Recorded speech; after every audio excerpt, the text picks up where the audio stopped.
Assalamu alaikum. My name is Aryan Khan. My dear viewers, I am here with another video. Today I am going to tell you the story of a hijack that happened in 1971, and whoever hijacked the plane is named D.B. Cooper. So let's start. Today guys, the story, it starts from 1971 of 24th February. A Northwest Orient airline, a plane was going from Portland to Seattle City. In it there were 36 passengers and 6 crew members. In that 36 passengers, there was one hijacker. Hijacker's name, D.B. Cooper, also known as Dan Cooper, which is his real name. Well, no one knew how he hijacked the plane, but the plane, which was going from Portland to Seattle City, the plane flight was only 30 minutes.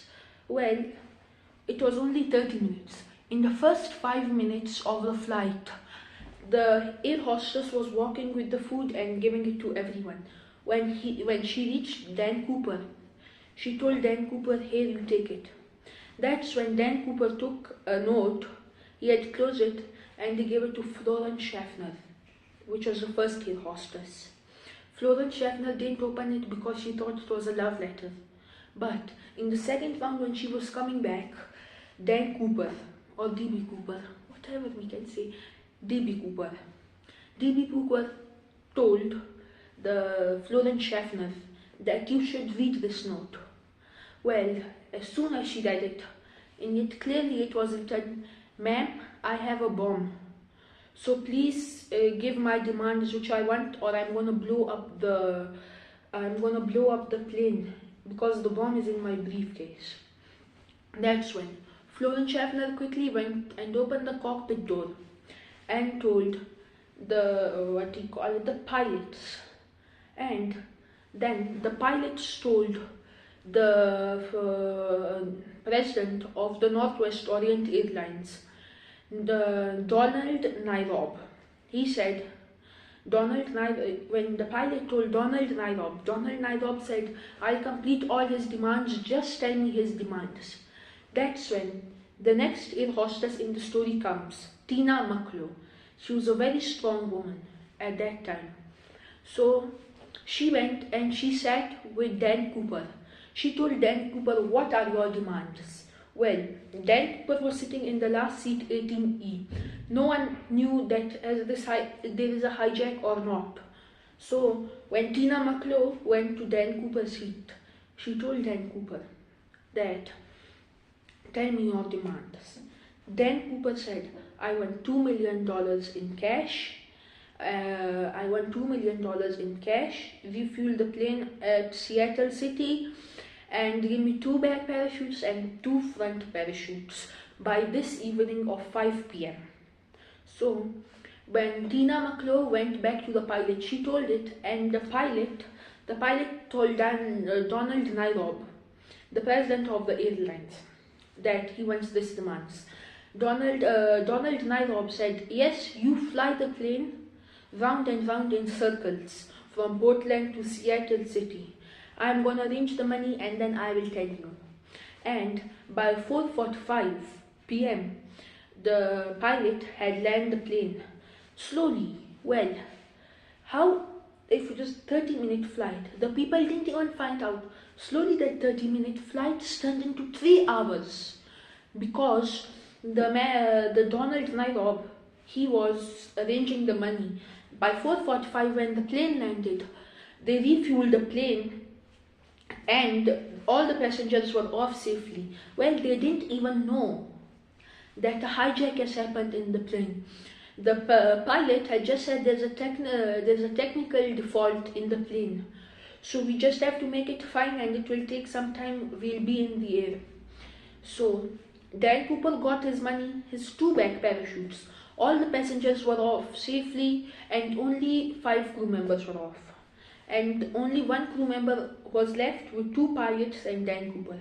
And that 1 crew member was the air hostess, Tina Mucklow. She stayed. Well, when she stayed, she sat back in 18E on the same seat. Well, when all the plane was empty, then when the plane flew up in the sky. Dan Cooper said, "You should go to Mexico City in 10,000 feet in the air, and the wings position should be 15 degrees." So the pilot, he made all the things, he did all the demands that Dan Cooper said.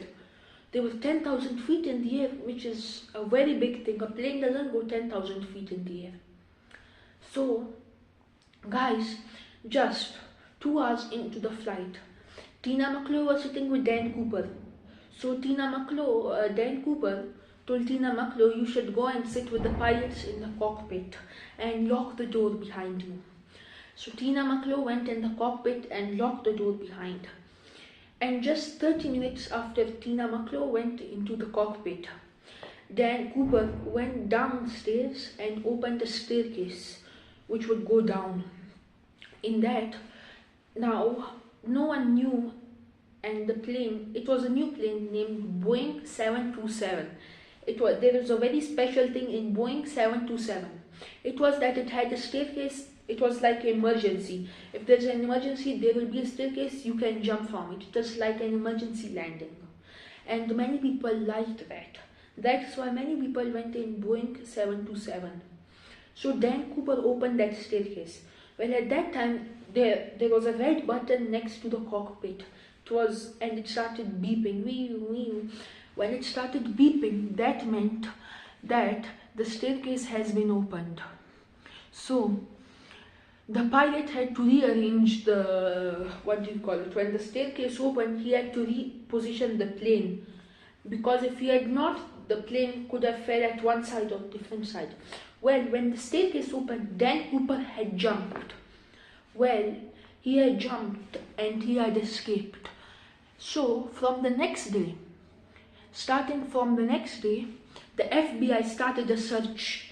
Well, they thought he had landed in Washington City in a forest or a lake, because it was very night and it was pitch dark at that time. It was pitch dark at that time. So many people thought he might have died because he might have not seen it, he might have fell to death. But he had the parachute, so he might have saved himself. Even if he had saved himself, if he had fell in Yale Lake, he could have died of hypothermia. And if he had landed in a forest, he could have injured himself and he could have died.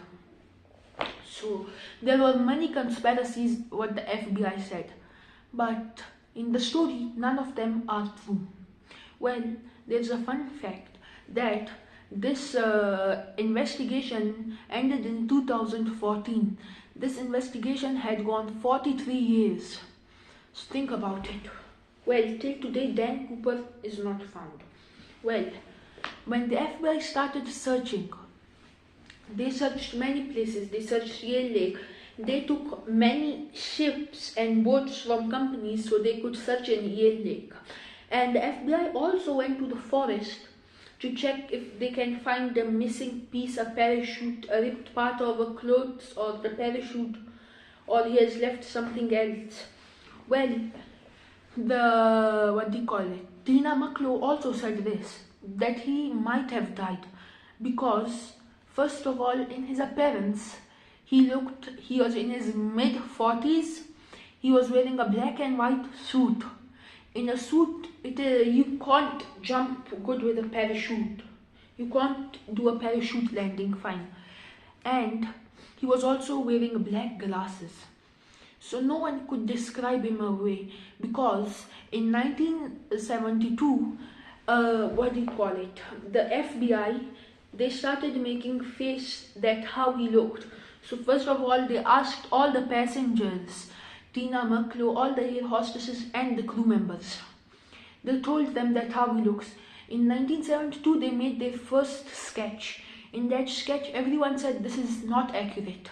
Also in 1973, it was made that was not accurate, but the one in 1973, the third one was fine. So when the FBI searched, they found 800 more people that looked like him. So they went to everyone, but They said we were in a different place and the FBI didn't even have proof to arrest them.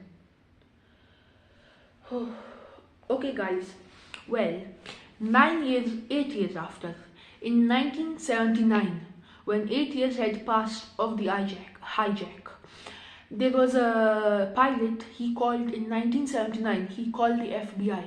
He said that the hijack that had happened in Boeing 272, the Northwest Orient airline, I was behind them, 4 minutes and 4,000 feet more high than them. So I saw that where Dan Cooper had landed. He said that you are not accurate at where he had landed. You are 80 degrees off. So he said you should check Washougal River. When they check Washougal River, well, before checking Washougal River, near Washougal River, there was the Columbian Sea. Columbian River, you can say, it was next to it. There a boy found $2,800. And the FBI took that money but also left him $500 as a prize. Well, when Tom Bohan, who was the pilot, who was 4 minutes and 4,000 feet away from the Northwest Orient Airline Boeing 727 plane, he said that he has gone in Washougal River, so you should check Washougal River.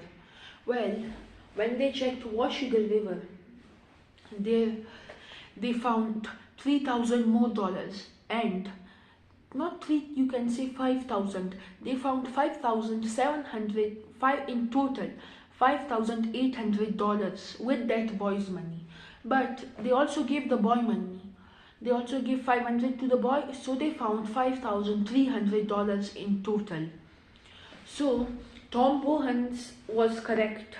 Well, in 1972, also another hijack that happened, and that was also from the plane Boeing 727.